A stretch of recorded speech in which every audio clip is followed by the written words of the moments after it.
Sí, és un intent de... A veure, com ho podríem expressar de la meva manera? De coordinar, no, perquè cada universitat fa el que creu, no?, amb els seus estudis, però sí de posar en comú, oi?, una sèrie d'experiències.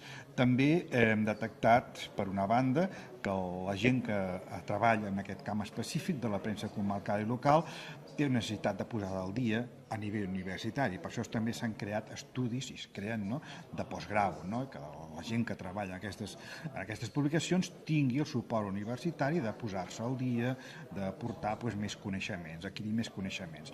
I per part de les universitats, el fet de saber el que estem fent unes i el que estem fent les altres, no, jo penso que ens ha de servir perquè en els plans d'estudi, no els actuals, sinó els de futur, es tingui present això i es puguin recollir les experiències d'uns i altres en positiu. No? Per tant, d'incrementar, de fer més present i de generar en el mercat uns professionals preparats per treballar en aquest tipus de premsa. No? La premsa comarcal i local de les comarques illenques, valencianes i catalanes és capdavantera en aquesta modalitat de publicacions amb prop de 200 anys d'història. Això ho hem de saber aprofitar.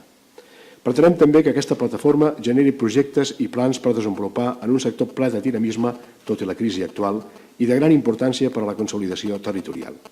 Crec que estem en un moment transcendent perquè el contacte entre docents de pràcticament totes les facultats on s'imparteix periodisme als Països Catalans ha de donar fruits, per força, si més no, un intercanvi d'experiències. Benvinguts, doncs. En aquest context, la col·laboració amb l'Associació Catalana de Premsa Comarcal ens permet connectar amb una realitat vigorosa i en plena evolució. Una realitat de la que la premsa de proximitat, que les universitats coneixen molt bé, donat que compten amb publicacions periòdiques que moltes vegades tenen un paper més enllà de la simple comunicació institucional i especialitzada. Aquests periòdics i revistes, dels que també es parlarà així, creen espais d'àmbit local en llengua catalana. Són magnífiques eines de comunicació de les comunitats universitàries i d'aquesta manera reforcen els nostres vincles a la societat. Vull acabar agraint. Buscar també els espais comuns per tal de poder competir adequadament. Per tal de donar vida a la perspectiva local i comarcal, si és capaç també de superar aquesta situació. Des dels darrers anys és un sector amb feblesa.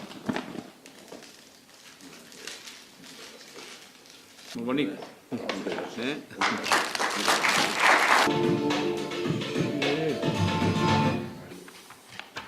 La invitació que se m'ha fet a adreçar de la nostra universitat, com sabeu, com és conegut, però que aquesta nova plataforma interuniversitària que avui s'estrena, en tot cas és 200 anys, però el que ens preocupa sempre és el futur.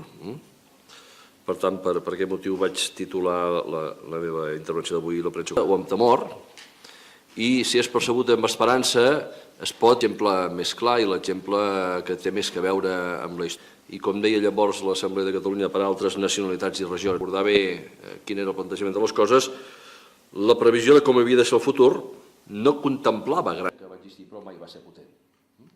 Per tant, en el terreny de la premsa es van produir també molt doloroses. Per exemple, en pocs anys, què és el que hem d'acceptar, el que hem de